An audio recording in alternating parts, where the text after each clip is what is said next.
तो चलिए शुरू करते हैं हमारी आज की कहानी। मुझे किसी ने झूठे इल्ज़ाम में जेल भेज दिया था, लेकिन जब मैं वहाँ से छूटकर वापस आया तो मुस्कान ने मुझे सारी कहानी सुनाई और मुझे बहुत दुख हुआ था। तुम मेरे माँ बाप के साथ जो भी किया, मैंने और मुस्कान ने उसका बदला ले लिया है। इसीलिए मैंने तुम्हारे ऑफिस में नौकरी की, तुम्हारा भरोसा जीता और फिर तुम्हारा एक्सीडेंट करवाया और उसके बाद तुम्हें तकलीफ देने के लिए व्हील चेयर पर बैठ गया। यह सब करने में ही मेरे पसीने छूट गए थे। मैं पूरी तरह से हाँफ रहा था। रात के अंधेरे में सामने वाले कमरे से मेरी पत्नी की आने वाली आवाज़ों ने मेरे होश उड़ा दिए थे। वह मुझे रोज़ दवा खिलाकर मेरे कमरे से निकलकर दूसरे वाले कमरे में जाकर कमरा बंद कर मुझे अपनी बीवी के कमरे से अजीब गरीब आवाज़ें आती थी, जिसे सुनकर मेरा कलेजा फटने को आता था। रात भर मैं कुछ सुकून से सो भी नहीं पाता था। वह दरवाज़ा सुबह ही खुलता था और जब मेरी बीवी कमरे से बाहर आती थी, उसके चेहरे पर एक मुस्कुराहट सजी होती थी।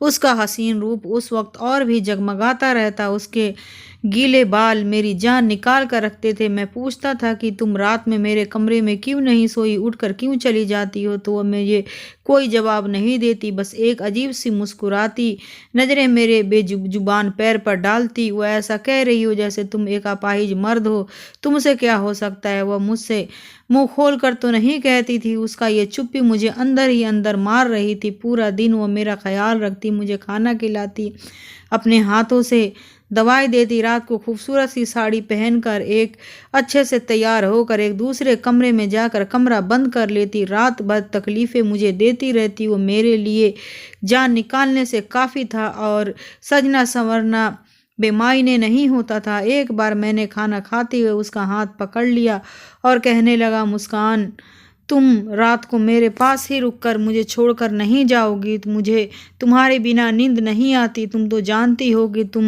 मैं तुमसे कितना मोहब्बत करता हूँ। देखना, बहुत जल्द मैं पैरों पर खड़ा हो जाऊँगा, चलने फिरने लगूँगा। मेरी आंखें बेबसी के मारे गोली हो गई थी। जो तकलीफ, जो दर्द मैं रातों को सह रहा था, वो मुझसे बर्दाश्त नहीं हो रहा था। मैं क्या, कोई भी ये मर्द बर्दाश्त नहीं कर सकता था कि उसकी पत्नी सज धज कर दूसरे कमरे में चली जाए और पति के अकेला कमरे में छोड़कर उसने मेरे हाथों पर अपना हाथ छुड़ाया और फिर खाना उठाकर मेरे पास से चली गई। मैं व्हील चेयर से चलता हुआ कमरे से बाहर निकल गया। वह किचन में थी, खाने के बर्तन धो रही थी। मैं उसके पीछे आ गया। मैंने कहा, डॉक्टर मुझे उम्मीद दिला रहे हैं कि मैं चलने लगूंगा, मेरी टांगें फिर से ठीक हो जाएंगी, हम दोनों दोबारा से अपनी ज़िंदगी।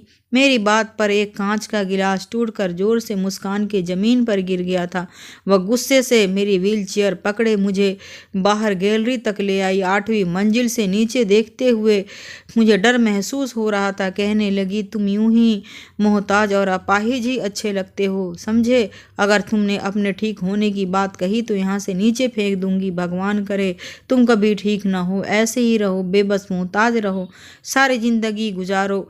वह बड़े गुस्से में भरे नज़रों से मुझे देख रही थी। उसकी आंखों में इतनी नफरत भरी हुई थी कि एक पल के लिए मैं सहम गया था। गैलरी के दरवाजे ऊंचे ज़्यादा नहीं थे, वो मुझे आगे का कर चुकी थी। नीचे का मंजर देखकर मेरी तो जान ही निकल गई। उसकी आंखों से उस समय न जाने किस जज्बे से लाल हो रही थी। वह गुस्से में लंबे लंबे सांसें भर रही थी और फिर मेरी व्हील चेयर पीछे कर दी और मुझे कमरे में ले आई। मुझे बेड पर सहारा देकर लेटा दिया और कमरे का दरवाज़ा खोलकर सामने कमरे में चली गई। जोर जोर से दरवाज़ा बंद कर दिया। जिस कमरे में वह आजकल रहने लगी थी, उस कमरे का एक ही दरवाज़ा बाहर की तरफ खुलता था, जिस दरवाजे से आवाज़ें आती रहती थी। यह सुनकर मैं मौत की तरफ जा रहा था। मुझे अपनी बेजान टांगों पर अब गुस्सा आने लगा था। मैंने बेबसी से अपनी टांगों पर मुक्के मारने शुरू कर दिए। अगर मैं ठीक होता तो जान से मार डालता उस आदमी को जिसके साथ मेरी पत्नी हंसी मजाक करके बातें कर रही थी, कमरा बंद करके न जाने क्या क्या कर रही है। एक बेजान मर्द और औरत के तन्हा होते ही इससे आगे का ख्याल सोचकर ही मेरे रूह कांप उठती थी, लेकिन मैं मजबूर था। एक बार मैंने ठान लिया कि मैं आज उस आदमी को छोड़ूंगा नहीं, इसीलिए बड़ी मुश्किल से मैं व्हील चेयर पर बैठा और साइड टेबल पर पिस्टल निकाली और कमरे से बाहर निकल गया।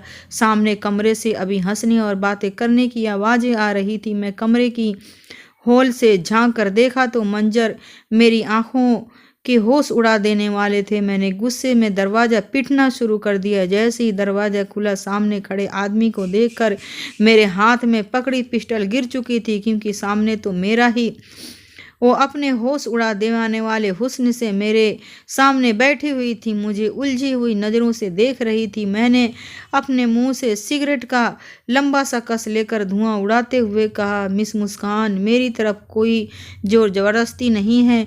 आप अपने फैसले पर आज़ाद हैं। एक तरफ 20 लाख का चेक है और दूसरी तरफ मैरिज पेपर है। मैं अपनी गन टेक लगाते हुए उस हसीन लड़की के चेहरे को बेबसी से देख रहा था। मैंने ही मुस्कुराया। उसकी नज़रों से 20 लाख का चेक उठाकर जाकर टिक जाती थी, जैसे उसकी बहुत ज़्यादा ज़रूरत थी। कभी उन पेपरों पर तो कभी साइन करके वह मेरी पत्नी बन जाती। और औरत अगर हसीन हो और ऊपर से बेबस मजबूर हो तो उसकी बेबसी का खेल खेलने में मुझे बहुत मज़ा आता था। इसीलिए मैं जिस किरदार कदर मुस्कान की बेबसी से मजाक उड़ा रहा था, उसी की आंखों में झिलमिलाते आंसू मेरे अंदर अकड़ कर बैठा हुआ है। मेरी आना और बहुत ही मुस्कुराहट से पहुंचा था। उस लड़की के लिए शायद ये फैसला करना बहुत मुश्किल था। मैं मुस्कान को दोरोहे पर लाकर खड़ा कर दिया था। उसके बाप इस समय अस्पताल में आईसीयू में जिंदगी मौत के जंग लड़ रहा था और मैं अपने आप की जिंदगी बचाने के लिए अपने बड़ी सी आंखें आंसुओं के लिए बसी थी। उस वक्त उसकी गीले गुलाबी आंख मेरा चैन चुरा रही थी। फिर उसने पेपर साइन कर दिए और अपने चेहरे भरपूर मुस्कुराहट छा गई। मैं साझा की कि मैंने एक नाजुक सी कली को खरीद लिया है, उसे भी 4 दिन के कमरे में शोभा बनाऊंगा और फिर फालतू चीज़ की तरह फेंक दूंगा। मुस्कान के साथ मेरी शादी पहली थी। इससे पहले मैंने जितनी भी लड़कियों का इस्तेमाल किया था, बिना शादी के ही उसके साथ रंगीने करता था और जब मन भर जाए उसे छोड़ देता था। लेकिन मुस्कान से शादी करने की शर्त थी। जब उसने मेरी शर्त मानी तो मैं मजबूरी में अपने भी उसके शर्त मान ली थी। मेरे लिए औरत शायद इतनी ही अहम रखती थी।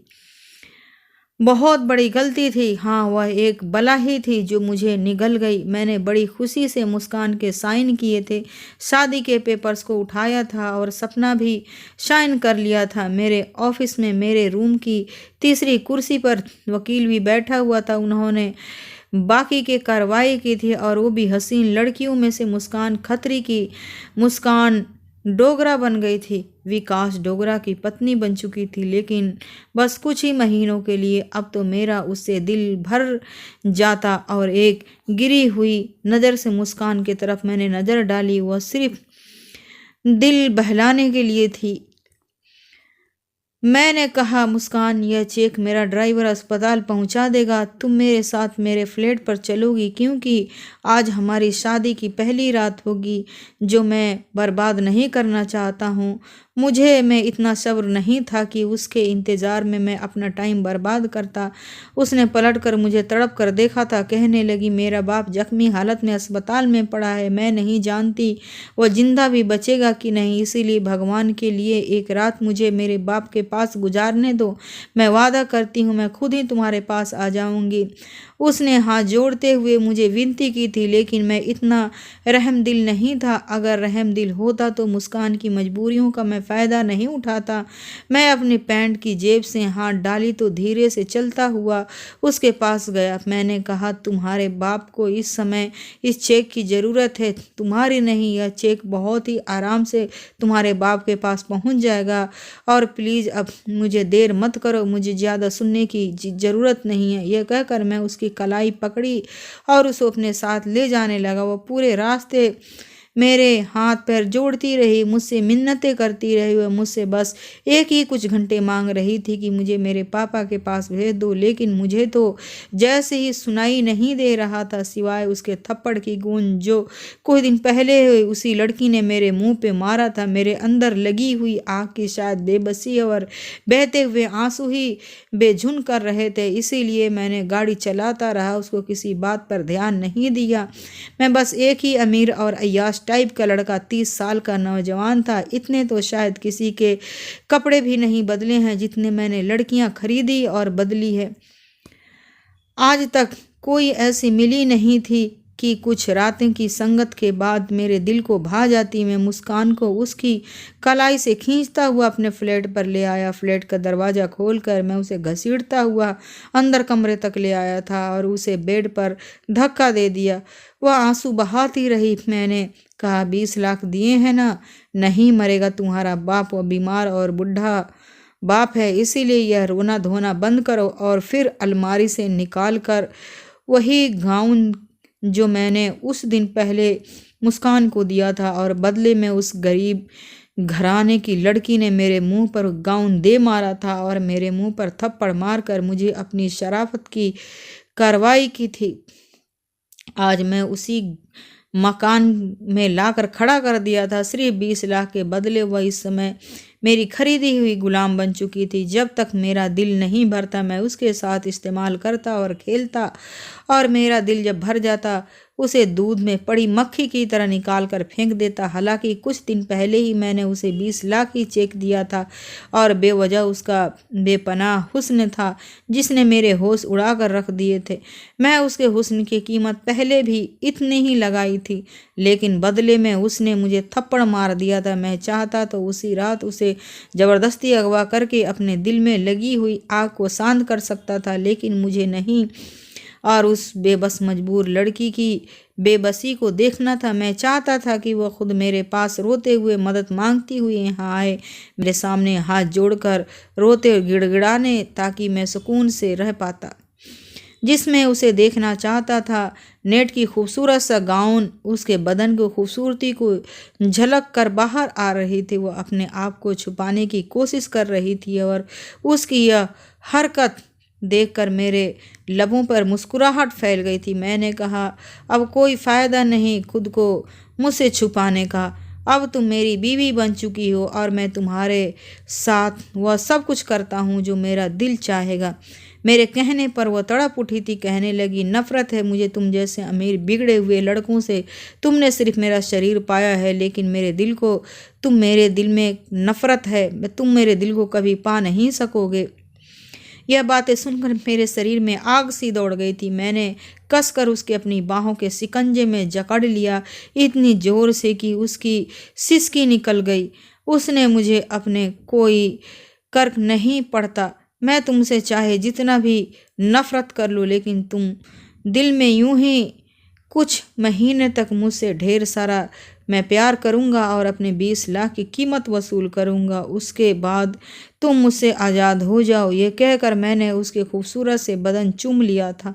उसके बाद मैंने वो सब कुछ पा लिया जिसकी मुझे ज़रूरत थी। मुस्कान मेरे पापा के ऑफिस में काम करने वाली एक छोटी सी वर्कर थी जिसकी तनख्वाह भी कुछ कम थी। एक बार मैंने किसी काम की वजह से अपने पापा के ऑफिस में गया और उसके कुछ डॉक्यूमेंट साइन करवा करके अपने कमरे से बाहर निकल गया। तभी अचानक मेरी नज़र मुस्कान पर पड़ी तो उसके होश उड़ाते हुस्न को देखकर मेरा दिमाग घूम कर रह गया था। ब्लैक कुर्ता पर उसकी पिंक कलर का बड़ा सा दुपट्टा, शोल्डर फैलाए वह चुपचाप कंप्यूटर से स्क्रीन पर नज़रें जमाए तेज़ी से कीबोर्ड पर उंगलियां चला रही थी। मेरा बस अचानक से नज़र ही उसकी तरफ उठी थी, लेकिन उसके हुस्न को देखकर तो मैं पलटना ही भूल गया था। शायद मेरी नज़रों के तपिश से असर था कि वह मुस्कान उलझन कर शिकार हुई थी। औरतें खुद पर उठने वाली नज़र को पहचान जाती हैं और यही सिक्स्थ सेंस ऐसे नेचर होते हैं। शायद इसीलिए मुस्कान ने मेरी बड़ी ही नापसंदीदा नज़रों से घूरा था। मेरी मुस्कान और भी गहरी थी। मैं किसी काम से पापा के ऑफिस में गया था, लेकिन मुस्कान की खूबसूरती ने मुझे मजबूर कर दिया था कि वापस पापा के केबिन में गया। मैं उनसे मुस्कान के बारे में पूछा तो वह कहने लगी कि वह कुछ ही महीने पहले ऑफिस में काम कर रही है, बहुत ही अच्छी और मेहनती लड़की है। मैंने कहा मुझे भी एक ऐसी लड़की की ज़रूरत है। अगर आप मुस्कान से कहें कि वो मेरे ऑफिस में काम कर ले तो मेरी मुश्किल आसान हो जाएगी। मेरे पापा को भला क्या एतराज़ हो सकता था, वैसे भी पापा की किसी काम को टाल नहीं सकते थे। मैं उनकी इकलौते औलाद था। बस पापा को मेरी एक ही बात में प्रॉब्लम थी कि मैं ज़िंदगी में मैच्योर नहीं हो पाऊंगा। आए दिन लड़कियों से मेरी दोस्ती पर पापा सवाल उठाते रहते थे। मेरी माँ भी चाहती थी कि मैं शादी करके सेटल हो जाऊं, लेकिन मैं शादी के झंझटों में पड़ना नहीं चाहता था। मैं आज़ादी से खुलकर अपनी ज़िंदगी की एंजॉय करना चाहता था। मैंने अपना एक अलग सा फ्लैट ले रखा था। ज़्यादातर मैं अपनी इसी फ्लैट में रहता था और लड़कियों को वहीं पे बुलाता था। मम्मी पापा के साथ बहुत कम रहता था। ये मुस्कान को मेरी ऑफिस में शिफ्ट कर दिया गया। मैंने सबसे पहले काम नहीं वही किया कि उसका तनख्वाह डबल कर दी और वो खुश हो गई थी। लेकिन अब तक कब तक ये खुशी और उस मेरे इरादे से वो बची रहती। ऑफिस में काम करने के रूल कुछ अलग ही हैं। मुझे काम करने वाली लड़कियों का लुक मॉडर्न चाहिए। इसीलिए अगर तुम ये जो बड़ा दुपट्टा ओढ़कर आती हो, इसे उतार कर कुछ मॉडर्न कपड़े पहनकर काम करो तो अच्छा लगेगा और इसके लिए मैं तुम्हें तनख्वाह डबल कर दूंगा। मेरी बात सुनकर उसने कहा कि जो कपड़े पहनती हूँ उसमें मैं खुद को कंफर्टेबल फील करती हूँ। मुझे अपना लुक चेंज करने की कोई ज़रूरत नहीं। जब मैं तुम्हारे पापा के ऑफिस में काम करती थी तब मुझसे कोई दिक्कत नहीं थी। इसीलिए तुम मुझे अपने वो पुराने ऑफिस में पापा के पास भेज दो तो अच्छा है, क्योंकि मुझे यह सब करना बिल्कुल मंजूर नहीं है। उसके इनकार से मेरे अंदर तो आग सी लग गई थी। आज तक इतनी हिम्मत किसी लड़की के आगे नहीं दिखाई थी। यह अच्छा जानता था कि ऐसी लड़कियां जो अपने घर की ख़राब हालत की वजह से कमाने के लिए बाहर मिलती हैं, खुद पर खुददारी के लेबल के तौर पर दुपट्टा लपेट कर रखी हैं, अपना हुस्न छुपाकर हम जैसे अय्यास लड़कों के सामने खुद को इज्जतदार साबित करने को यह एक पुराना हथकंडा है। इस टाइप की लड़कियां अपने हुस्न को छुपाकर इसकी कीमत बढ़ाती हैं और फिर जब हम उनकी कीमत बढ़ाते हैं तो उनकी शराफत की चादर उतरने में देर नहीं लगती। इसीलिए मैंने भी ऐसा ही किया था। अगले ही दिन मैंने मुस्कान से कहा कि तुम मेरे साथ एक बिजनेस लंच पर चलो, इसलिए तुम मेरे साथ चलो। सबसे पहले सवाल ये था कि यह ऑफिस के टाइमिंग में वापस आ जाएगी, क्योंकि वो ज़्यादातर रुक नहीं सकती थी। मैंने कहा हाँ, तुम ऑफिस के टाइमिंग पर ही लौट आओगी। मेरी बात सुनकर वह मेरे साथ जाने को तैयार हो गई। मैं उसे एक रेस्टोरेंट में ले गया। मेरे कुछ क्लाइंट्स वहाँ मौजूद थे। मीटिंग और लंच के बाद वो चले गए। मैं मुस्कान के बहाने उसे होटल के कमरे में ले आया, लेकिन जब मैंने उसे अपने इरादे के बारे में बताया तो गुस्से में लाल हो गई थी। मैंने 20 लाख का चेक एक बार बेहुदा से लिबास उसके सामने रख दिया और यह कहा कि जब तक तुम चाहो यूज कर सकती हो, तुम मुझे इनकार नहीं करोगी। मैं जानता था कि वह अपनी कीमत बढ़ाना चाहेगी और 20 लाख की रकम कुछ न थी, लेकिन ऐसा नहीं था। वह चेक व ड्रेस मेरे मुंह पर दे मारा और कहने लगी कि एक शरीफ और इज्जतदार घर की लड़की हूँ। वह मुझ पर नफरत भरी नज़रें डालती हुई कमरे से बाहर चली गई। उसने मेरे ऑफिस की नौकरी छोड़ दी। यह बात मेरे जैसे अय्यास आदमी की कतई बर्दाश्त नहीं होनी थी। इसीलिए सबसे पहले मैंने अपने पापा से मुस्कान की पूरी डिटेल्स ली और कहा कि वो भी मुस्कान को अपने ऑफिस में नौकरी न पर ना रखें। मेरे पापा ने वजह पूछी, लेकिन मैं बस यही कह दिया कि वो लड़की ठीक नहीं है। मेरे पापा ने मेरी बात मान ली और मुस्कान को दोबारा नौकरी पर नहीं रखा।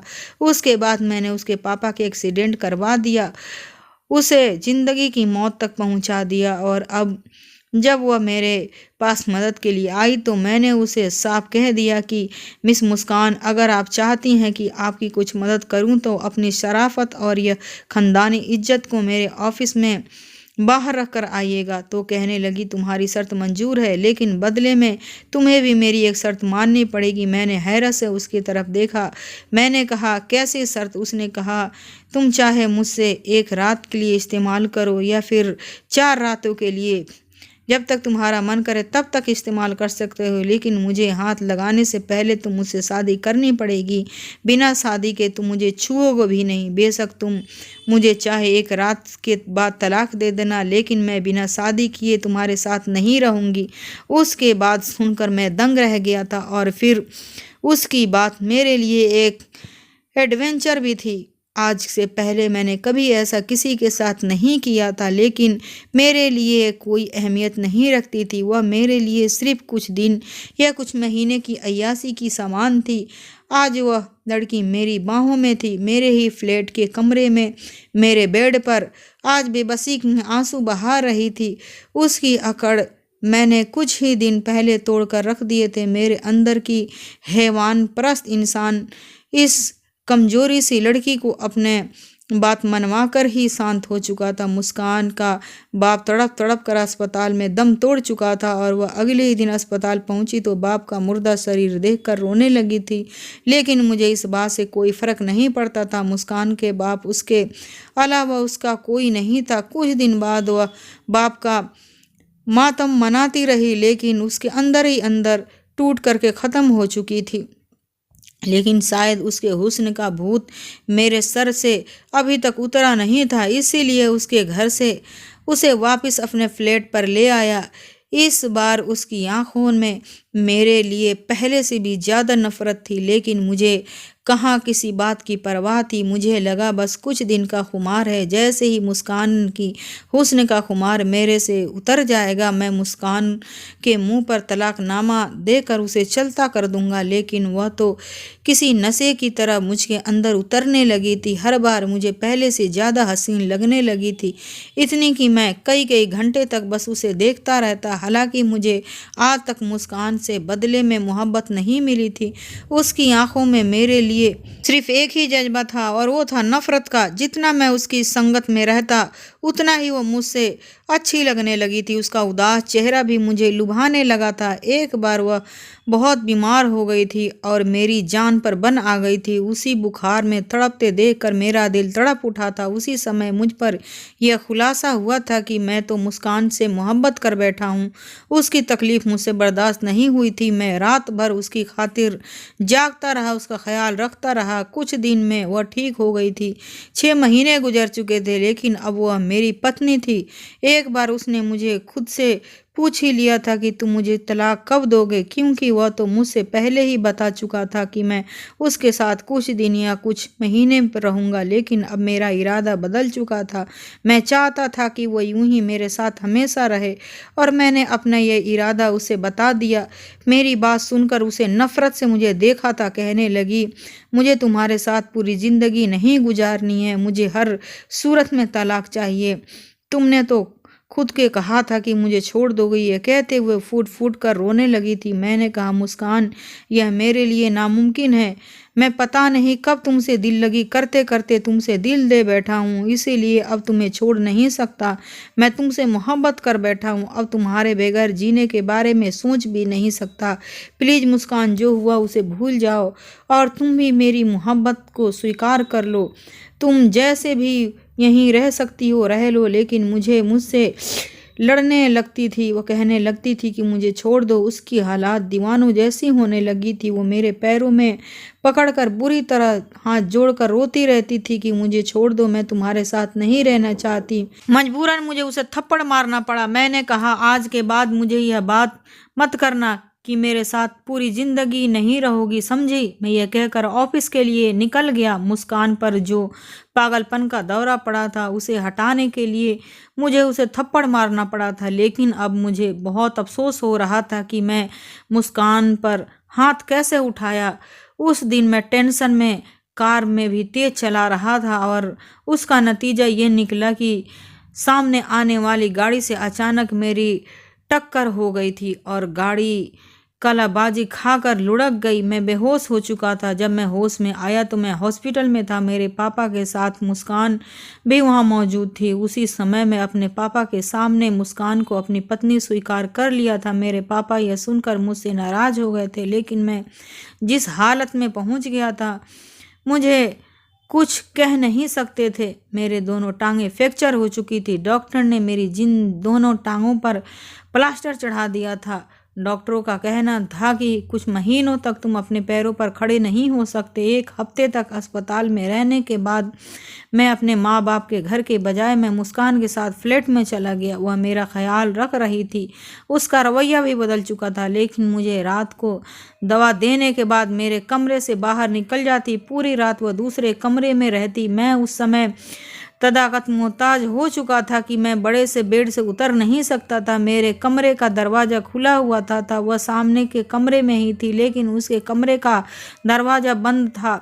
रात की खामोशी से मुझे समझ में कमरे में सिसकियों की आवाज़ आ रही थी। उस समय कौन था जो कमरे में मुस्कान के साथ मौजूद था?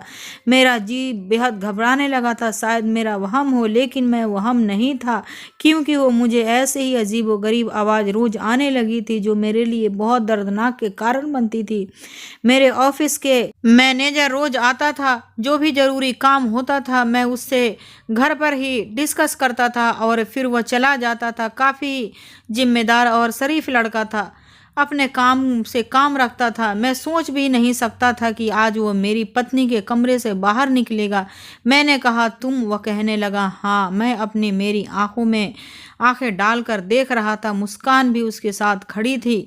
उसने कुछ फाइल मेरे सामने रख दी और कहने लगी तुम्हारी सारी जायदाद मैंने अपने नाम कर ली है, और अगर तुम मुझे तलाक नहीं दोगे तो मैं जान से मारने से पीछे नहीं हटूंगी। मैं हैरत से मुस्कान को देख रहा था। मैंने कहा मुस्कान, मुझे तुमसे मोहब्बत हो गई थी कि मुझे तुम्हारी शराफत पर विश्वास था कि मैं तुम्हें सोच भी नहीं सकता तुम मेरे लिए यह सोच इतना गिर सकती हो किसी तरह नाजायज रिश्ते का। क्योंकि नाजायज रिश्ता से तुम बचना चाहते थे और बदले में मैं तुम्हें लाखों का सामान देना चाहता था, और शराफत से मुझे अपनी जायदाद के छिन जाने पर अफसोस नहीं है, बस तुम्हारे बदल जाने का दुख है। बेहतर है कि तुम मेरी जान ले लो, लेकिन मैं तुम्हें तलाक नहीं दे सकता। इससे जुदा होकर भी मैं मर जाऊंगा। इससे अच्छा है कि तुम्हारे नाम के साथ ही इस दुनिया से चला जाऊं। मैंने ज़मीन पर गिरी पिस्टल हाथ में उठा ली और कांपते हुए हाथों से मुस्कान को थमा दी। मुस्कान ने पिस्टल हाथ में ले ली थी, लेकिन अगले ही पल वह रोने लगी। वह मैनेजर कहने लगा मुस्कान मेरी बहन है। मैं दुबई में नौकरी करने लगा था, लेकिन वहाँ पर मुझे किसी ने झूठे इल्ज़ाम में जेल भेज दिया था। लेकिन जब मैं यहाँ आया तो यह सुनकर मैं खुद पे शर्मिंदा हो गया था। मैंने मुस्कान से अपनी हर गलती के रवैये से माफ़ी मांग ली थी। औरत की सहनशीलता मर्द से कहीं ज़्यादा होती है। उसने मुझे माफ़ कर दिया था। मैं व्हील चेयर पर बैठा हुआ था। वह मेरा घुटनों पर सर रखकर बैठ गई थी। मुस्कान का मोहब्बत भरा स्पर्श पाकर आज पहली बार मेरे अंदर तक सुकून उतर आया था। मैं गलत था, इसी वजह से भगवान से आज भी माफ़ी मांगता हूँ। दोस्तों, वीडियो कैसा लगा कमेंट करके ज़रूर बताइएगा। वीडियो को लाइक और मेरे चैनल को सब्सक्राइब ज़रूर करिएगा। फिर मिलती हूँ आप लोगों से दूसरे वीडियो में।